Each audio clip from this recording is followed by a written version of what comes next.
Gente, ó, boa noite para todos. Muito bom revê-los assim, mesmo que nessa circunstância, né? Então, ó, é bom revê-los, mesmo que de forma, revê-los aí mesmo de forma virtual. A gente não pode parar com nossos estudos, joia? Então, enquanto o pessoal vai acabando de chegar, para poder ouvir, tem que liberar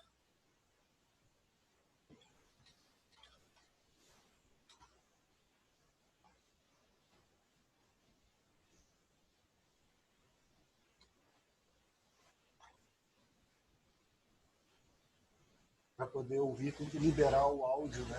Ali embaixo, à esquerda. Democraticamente, colocar todo mundo no mudo, que aí não fica ruim depois para vocês ouvirem, né? Só vai colocando no mute. Vai? E aí, se ficar alguém com o microfone ligado, que não desligou, clica ali no. Você vai e omite o seu microfone, que aí não dá problema. Joia, moçada? Então, boa noite, muito bem-vindos aí. Queria estar mais próximo de vocês, mas as circunstâncias, então, nos fazem a buscar novos métodos para não pararmos, então, nossos estudos. Joia? Como é que nós vamos fazer nossa aula? Vamos fazer assim. Eu vou fazer todas as explicações da peça de hoje, joia? Ao final, então, eu abro aos questionamentos de vocês, e aí, de uma forma mais ordeira, o pessoal vai fazendo os questionamentos, então, se for ficando alguma dúvida, anota no cantinho, joia? E aí a gente vai discutindo, a gente vai discutindo essas dúvidas, beleza? Além disso, na nossa última aula que nós tivemos lá no finalzinho, né, na nossa última aula, estou no mudo aqui, na nossa última aula, nós vimos aquela questão, para quem está dizendo que não está ouvindo, é só ler o recado. Então, Ctrl-C, Ctrl-V aqui, que aí já apareceu, já coloca no professor ver.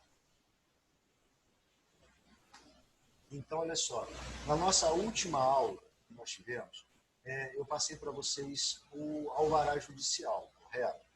E aí teve a questão muito, teve alguns ônibus que já não estavam indo à aula, e aí teve um pessoal que preferiu não se expor e já não foi. Então aquela atividade já foi ficou designada para poder entregar na nossa próxima aula, correto?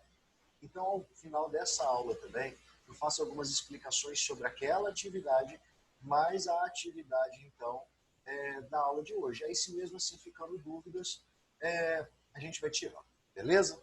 Então sabe, hoje a gente vê uma inicial diferente. Por que é uma inicial diferente? Porque hoje a gente vai ver uma inicial que utiliza como base o Código de Defesa do Consumidor.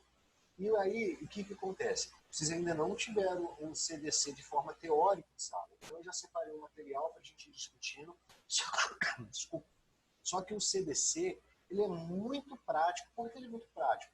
Porque você vai lendo e ele vai trazendo assim, de uma forma muito clara as questões. Joia? Esta ação, que é uma ação consumerista, quando a gente discute, quando a gente vai. Onde mentiu o pessoal? Está chegando. Tira, tira. E depois vocês ficam quietos aí, hein, gente? Vamos parar de entrar e sair.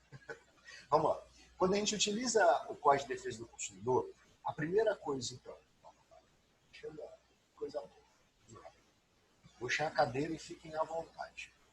Quando a gente utiliza o Código de Defesa do Consumidor, a primeira questão que deve ser analisada é se existe a chamada relação de consumo. Olha só, para que ocorra a relação de consumo, então, de um lado você deve ter o consumidor e de outro você deve ter o fornecedor. Joia? Então, olha que bacana. Vamos lá a ver o que o CDC dispõe. O CDC dispõe assim. Deixa eu ver como é que eu coloco o inicial nessa.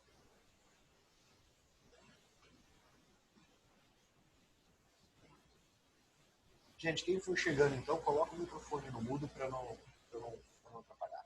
Beleza? Vamos lá, olha só. Lá no Código de Defesa do Consumidor, logo no artigo 2º, diz assim: o consumidor é toda pessoa física ou jurídica que adquire ou utiliza produto ou serviço como destinatário final. Então, é de uma amplitude tão grande que seja consumidor, essa definição de consumo, né, do consumidor, que qualquer produto ou serviço que for, gente, então, quem for chegando agora, eu vou ter que colocar lá, né?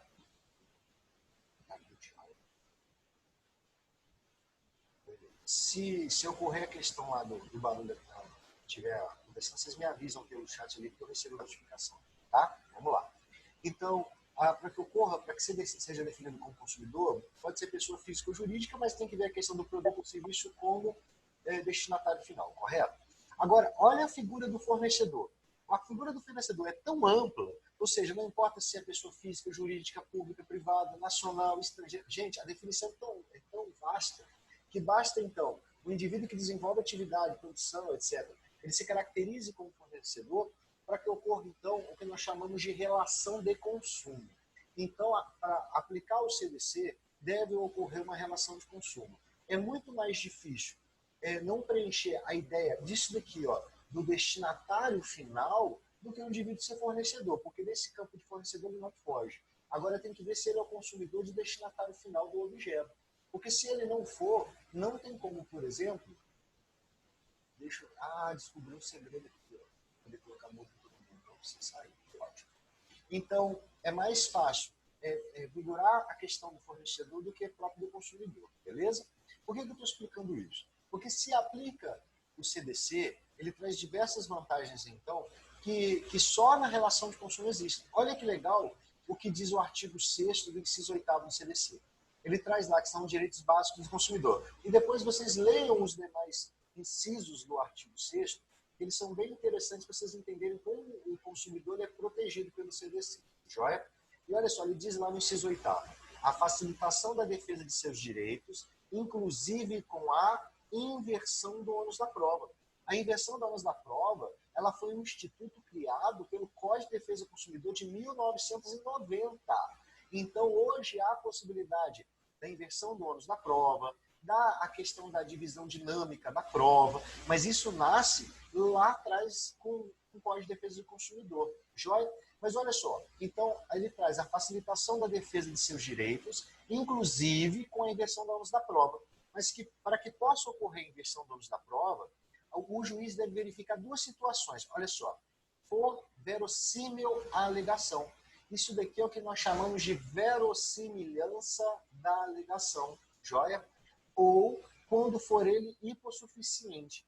Olha só, a verossimilhança da alegação, ela pode ser verificada através de uma coisa muito simples, da nota fiscal.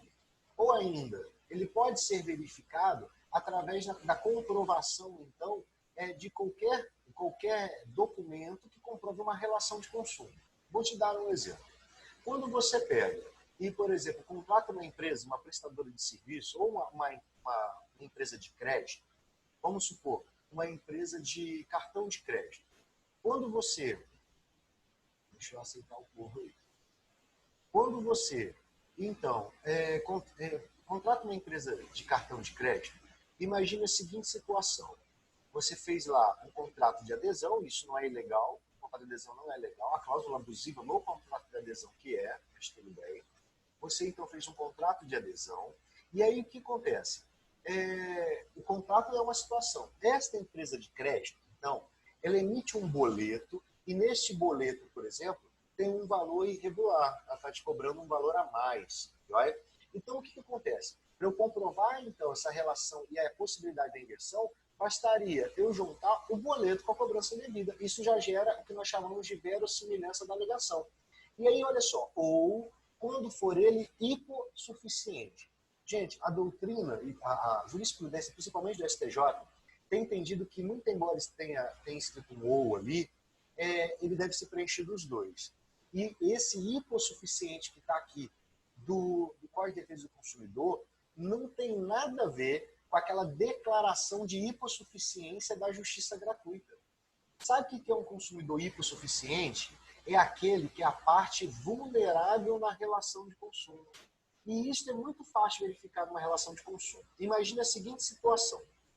Você compra um aparelho celular de uma determinada marca. Comprou esse aparelho celular e aí ele apresenta um defeito. Imagina se não existisse a inversão do ônus da prova. Quando você ingressasse judicialmente, você deveria então falar qual era o defeito do celular. Aí você fala, o celular não liga. Tá, mas qual componente do celular estragou? Você fala, porra, eu não faço ideia. Eu não sou técnico de eletrônica, eu não tenho domínio a questão do celular, eu só comprei o celular para usar. Aí você fala, ah, tá, se eu fosse o juiz, então você não provou que o celular está com defeito. Olha a situação. Então, quando nós falamos em hipossuficiente, em consumidor hipossuficiente, ele é hipossuficiente em informação, em técnica, em capacidade financeira. Imagina você ingressando com uma ação no juizado especial contra a, sei lá, a Samsung, a Apple, qualquer empresa dessa, multinacional, você ingressa com uma ação, no dia que chegar, e é nessa demanda, eles vão contratar os melhores escritórios de advocacia, eles vão fazer tudo. E você está lá, pelo justo postulante. Entende? Então, quando a gente fala que o consumidor ele é hipossuficiente não apenas no caráter financeiro de uma grande empresa perto da sua situação financeira, mas na questão do conhecimento técnico, na questão, então, da própria técnica de fabricação, ou do know-how de fabricação do equipamento, assim por diante. Joia? Então, se atentem a esse artigo 6º, inciso 8º, que ele vai ser fundamental. Beleza? Então, vamos voltar lá e vamos discutir uma situação agora.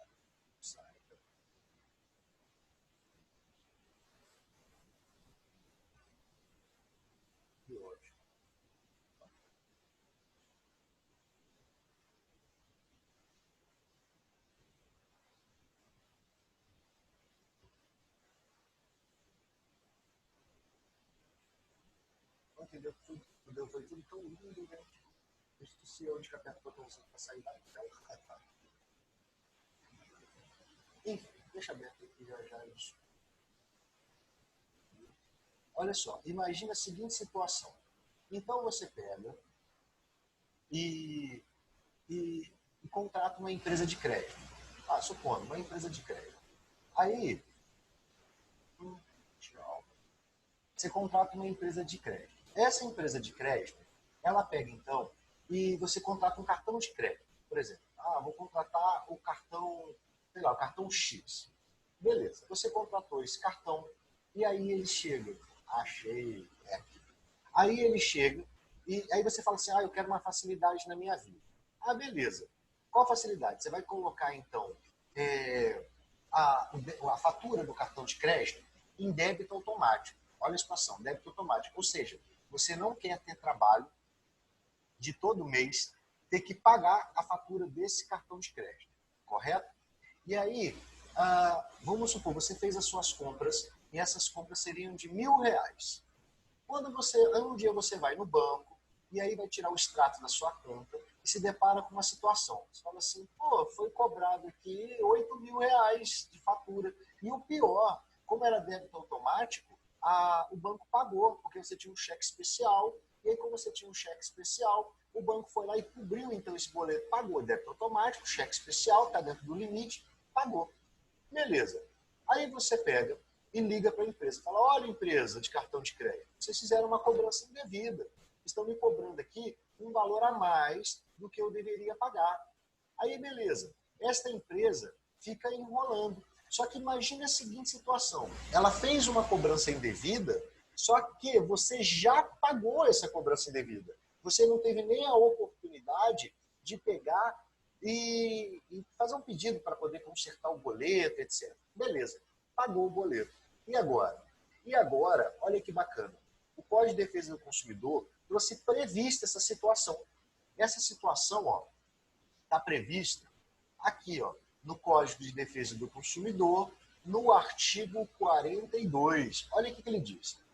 No CAPT, na verdade, não se aplica muito para nós. Diz na cobrança de débitos, o consumidor inadimplente não será exposto a ridículo, nem será submetido a qualquer tipo de constrangimento ou ameaça. Até porque se acontecer isso, gente, gera dano moral, né? Mas tudo bem.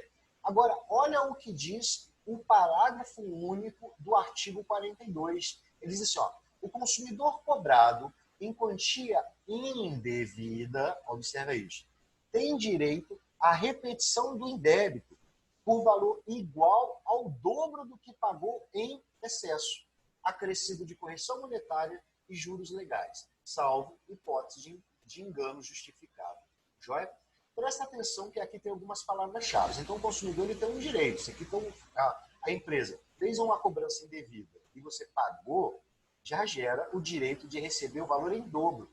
Mas observa um detalhe: o valor em dobro, o valor igual ao dobro do que você pagou em excesso. Então, esse é o primeiro detalhe. Imagina, então, que você devia 1.000, a empresa cobrou 7.000.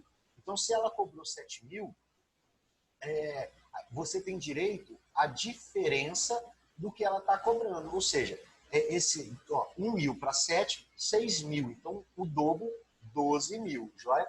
Um dos maiores erros que tem é você querer a cobrança de tudo. Mas você não devia 1.000? Se você devia 1.000, então, na verdade, o valor cobrado de forma irregular é a diferença do valor irregular menos do que você devia. Joia? Essa é a primeira questão.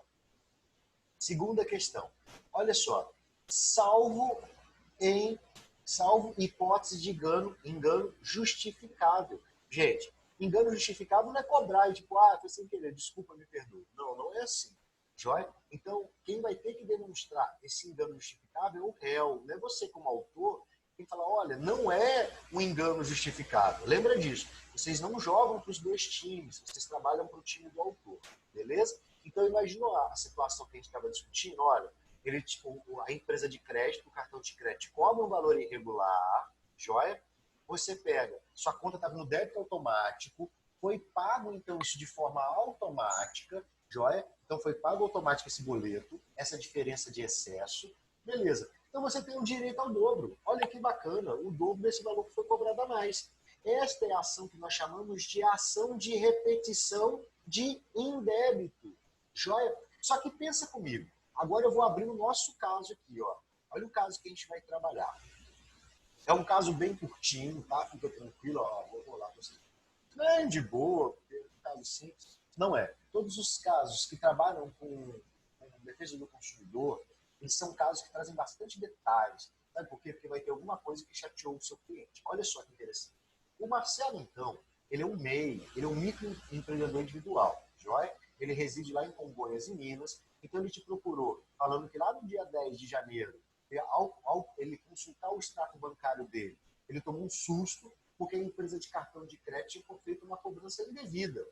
E aí ele diz, então, que o valor correto seria 1.000 e poucos reais, mas foi cobrado 7.000 e poucos reais. Olha só.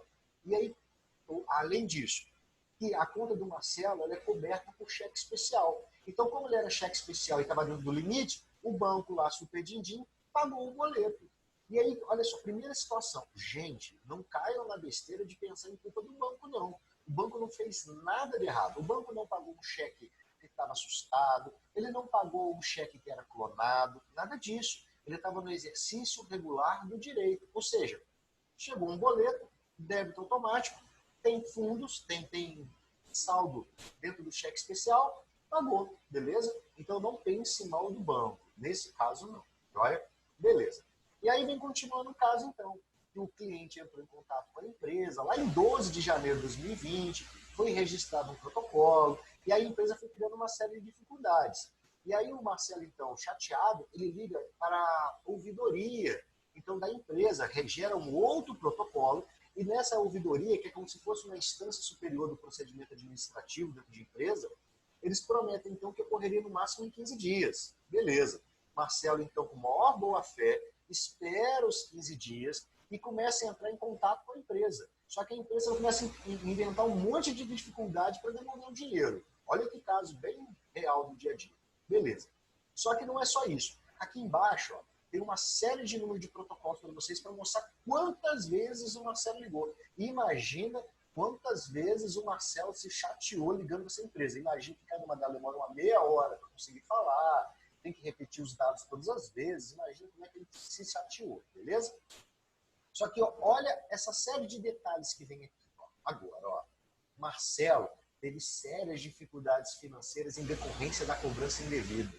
Ele teve devolução de cheque por insuficiência de fundo, ele teve protesto em cartório, ele teve boleto vencido que não tinha dinheiro para pagar. Só que o Marcelo, lembra que eu disse? Ele é um MEI, então ele não pode ficar com esse nome aí ruim, ele não foi negativado ainda no SPC, mas ele não pode ter o nome negativado. Por isso, porque isso dificultaria até a atividade comercial dele. Beleza? E aí aqui nós temos uma série de protocolos em torno do Marcelo. Olha, ele ligou dia 1, dia 9, dia 17 e assim por diante. Joia?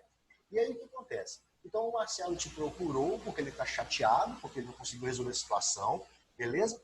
E aí ele busca que você ingresse com uma demanda. Só que tem alguns detalhes, olha ali, ele já não quer, ele diz para você que não tem interesse, então, de resolver isso aqui de forma pacífica, beleza? Por quê? Porque ele já está de saco cheio da empresa. Ele já fala, eu tentei na via administrativa numa boa e não consegui resolver. Agora eu vou querer resolver de forma consensual? Então acabou a paciência dele.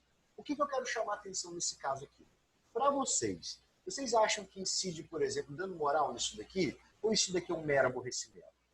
Joia? Esse é um questionamento que você tem que fazer. Sabe por quê? Olha só. Lembra o que o tio Fux disse?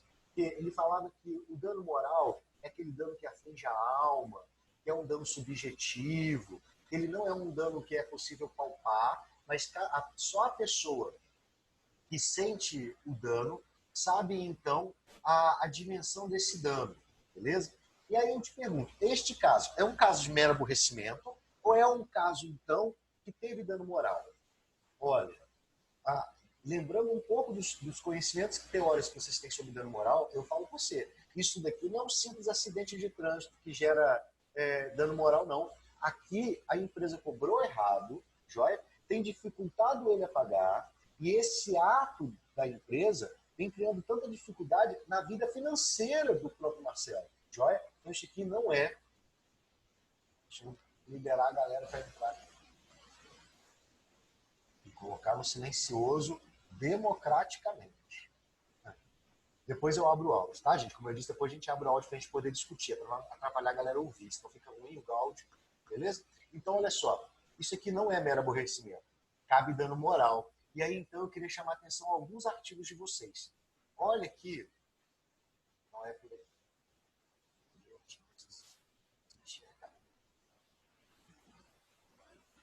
Beleza.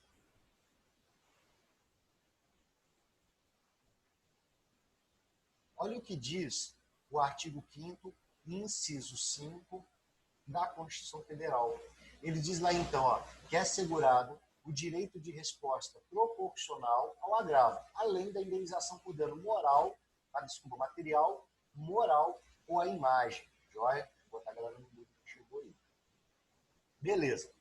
É só isso? Não. Olha o que diz o inciso 10 da Constituição Federal. Diz lá, olha, que são invioláveis a intimidade, a vida privada, a honra e a imagem das pessoas. Honra, gente, olha, honra, cheque devolvido, protesto em cartório, não tem dinheiro para poder pagar. Joia? Olha a situação. Então, a honra e a imagem das pessoas, assegurado o direito à indenização pelo dano material ou moral decorrente de sua violação. Pô, aí eu te pergunto, houve dano à honra do nosso amigo Marcelo, do seu cliente Marcelo? Você tem dúvida disso? Olha, houve sim. Beleza. Mas para por aqui? Não, não para por aqui. Porque olha o que diz o Código Civil lá no artigo 186. Diz assim, ó, aquele que por ação ou omissão voluntária, negligência ou imprudência, violar direito, causar dano a outra, ainda que exclusivamente moral, comete ato ilícito. Ou seja, aconteceu um ato ilícito, não aconteceu? E olha o que diz o artigo 927 do Código Civil. Aqui, ó. Aquele que por ato ilícito, aqueles previstos no artigo 186 e 187, causar dano a outro, presta atenção, fica obrigado a repará-lo. Opa, o que você consegue ver então no nosso caso? Que caberia dano moral também, beleza? Porque aqui houve sim ato ilícito da empresa, beleza? Ao fazer a cobrança. Acabou aqui? Não. O Código de Defesa do Consumidor também traz a questão do dano moral ou material lá na esfera consumerista, tá? Então não deixem depois de olhar isso. Joia? Além disso, esqueci um detalhe. Olha que bacana esse site aqui, gente. Ó, esse site, juntamente com todo esse material que a gente está discutindo, vai estar para vocês lá no Mentor Web, se Deus quiser, hoje mais tarde, beleza? direitocom.com. ele tem um Código de Defesa do Consumidor comentado. Então, o que acontece? Se vocês tiverem dificuldade com o Código de Defesa do Consumidor, você vem aqui e consegue ver, então, as discussões sobre esses artigos, joia? Muito embora eu não recomenda materiais assim de internet, cara, é um Código de Defesa do Consumidor comentado, que pode te ajudar, beleza? Esse link também vai estar lá na nossa aula, junto com a aula de hoje, junto com o caso. Esse pacotão vai estar tudo lá no Mentor Web, se Deus quiser mais tarde, beleza? Então, olha só, eu queria chamar a atenção a mais um artigo antes de a gente discutir o nosso caso em específico. Olha o que diz o artigo 101 do Código de Defesa do Consumidor. Na ação de responsabilidade civil do fornecedor de produtos e serviços, e aí eu te pergunto, seria uma ação de responsabilidade civil? Sim, olha só, a repetição de indébito e dano moral, isso é responsabilidade civil quase que pura, né? Sem prejuízo do disposto no capítulo 1 e 2 desse título, serão observadas as seguintes normas. Olha o que diz o inciso 1. A ação pode ser proposta no domicílio do autor. Opa! Você já tem aquela competência para entrar com a ação lá em cima. Joia? Vamos lá. Vamos voltar então aqui para a gente poder discutir. Olha só, vimos o nosso caso. Então agora, vamos pensar na nossa estruturação de peça. Tá bom? Com calma então. Olha só. Esta peça, ela é uma peça que envolve direito ou relação consumerista, beleza? Vimos no artigo 101, inciso 1, que pode ser proposto, então, essa ação no domicílio do autor. Só que essa competência é uma competência relativa, por isso está escrito pode. Está dizendo que é obrigado a ingressar lá, tá? Então,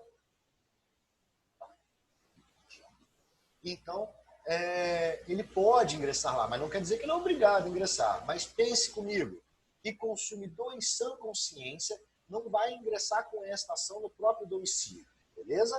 Então, nós já temos. Detalhe, lembra quando nós vimos endereçamento de peças? E aí nós vimos, então, que a peça é endereçada ao juízo, risquinho, né? Não, ao juízo da risquinho vara. A competência quanto à matéria. Lembra que nós vimos 3 competências quanto à matéria? Nós vimos a competência cível, a competência família, a competência família e a competência família e sucessões. Joia? E aí, olha só então.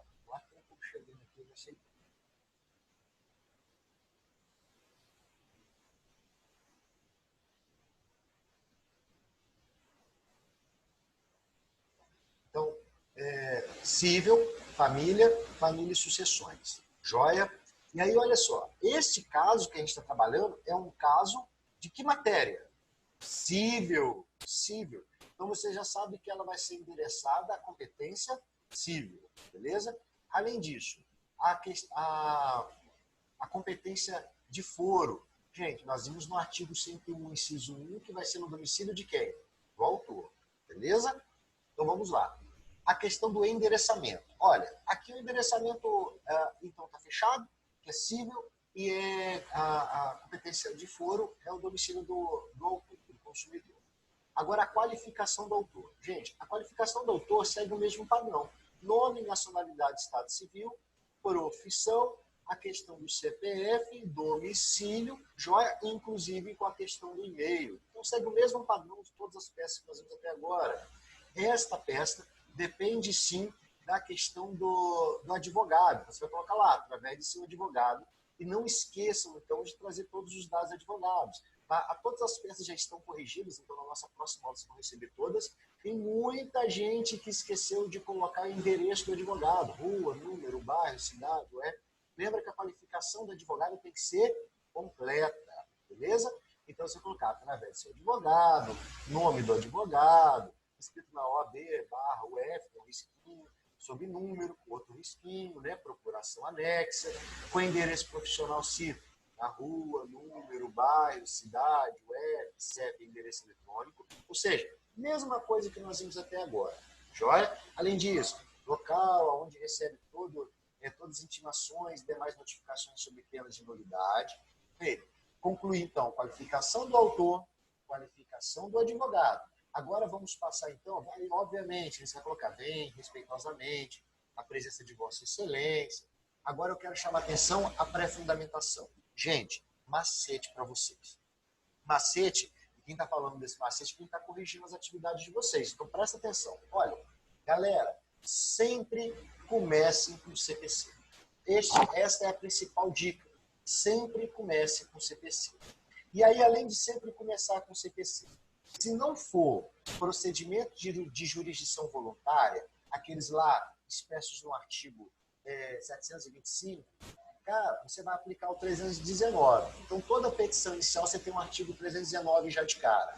Agora, tem um outro detalhe. Olha, você ao ler o caso, e obviamente vocês vão receber esse caso, né, vai estar lá para vocês lerem, eu quero que vocês identifiquem se caberia ou não a justiça gratuita. Sabe por quê? Na maioria das peças que eu corrigi, vocês estão esquecendo de colocar o artigo 98 do CPC. Porque se couber justiça gratuita, então você vai ter no mínimo 2 artigos do CPC, que é o artigo 98 e o artigo 319. Beleza? Feito isso, então, eu dou a dica, começa pelo CPC, porque geralmente é o que a pessoa mais esquece. Depois disso, então, aí sim pode seguir uma ideia, se você quiser colocar uma hierarquia, começar pela Constituição Federal, depois ir diminuindo essa hierarquia, não tem problema. Mas vamos lá, então. Começando pela Constituição Federal.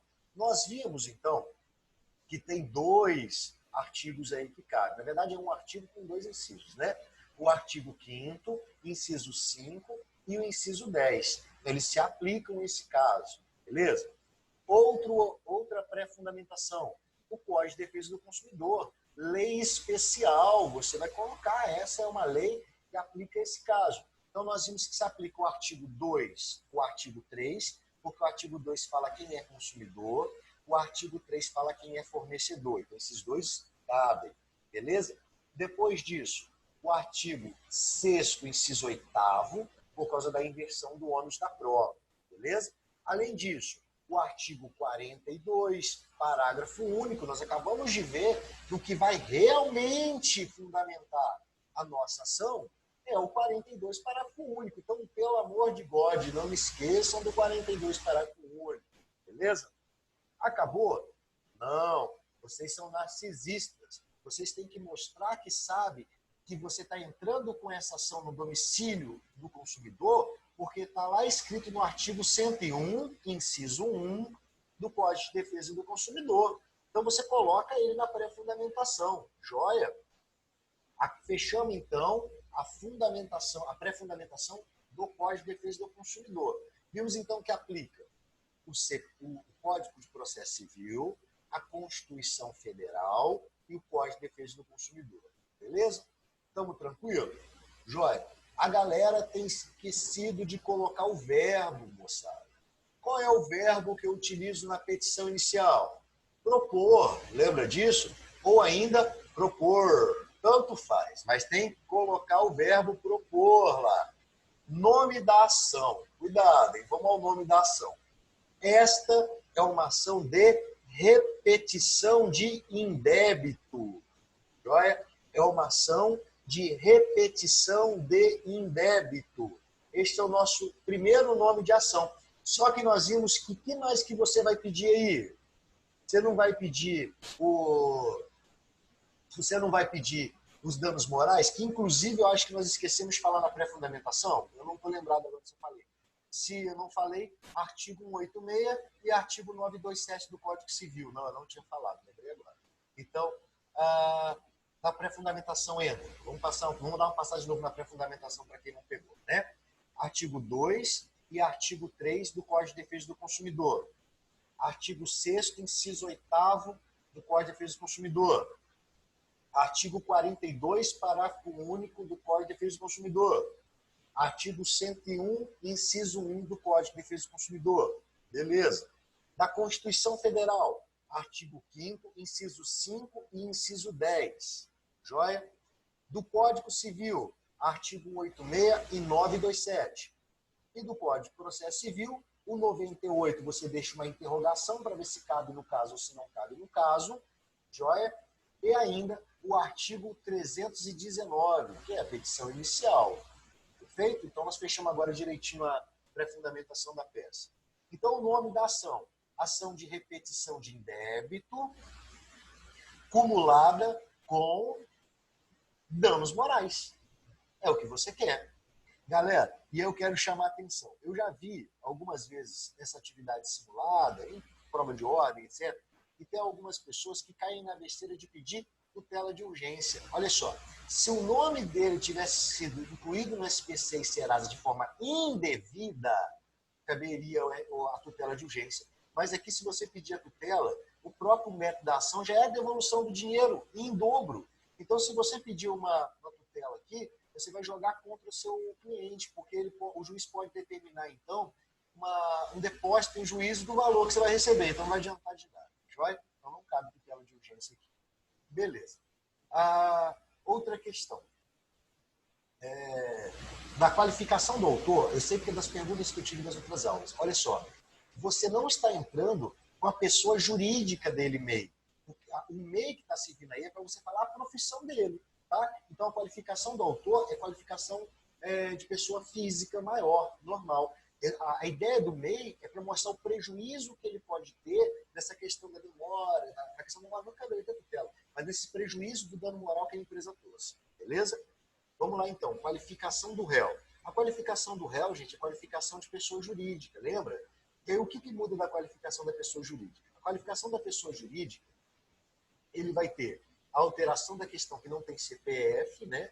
Ele entra o CNPJ, e a questão do não tem domicílio, é endereço, sede. Joia? Então, cuidado com isso daí. Deixa eu só aceitar. O João chegou aí. Então, não cometam esse erro, tá? Na questão do autor, vou chamar a foto da moçada aqui para mostrar que está assistindo a aula, né? A nossa chamada. Vou até dar um sorriso. Tá? Olha só. Então, a qualificação do réu é a qualificação, então, da pessoa jurídica. Joia? Vamos agora à estrutura da peça. Gente, está aparecendo para mim aqui, ó, menos de 1 minuto para encerrar o vídeo. Caso encerre esse vídeo, eu não vou parar, obviamente, dar para vocês que eu não consigo, porque eu estou com saudade. O que vocês fazem? Aguardem um pouquinho, porque ele acaba o vídeo, ele renderiza o que ele fez, e aí eu mando novamente o link para vocês para a gente continuar a nossa aula, tá? Eu mando lá no mesmo local lá do nosso grupo, que apareceu para mim aqui, ó, menos de 1 minuto para encerrar. 40 minutos é pouco tempo para nós. Então a gente dá mais uma continuação, fica tranquilo. Vou bater o microfone aberto, deixa eu fechar. Joia? Então, se encerrar o vídeo aqui, fiquem tranquilos que a gente espera encerrar, não debandem, espere um pouquinho.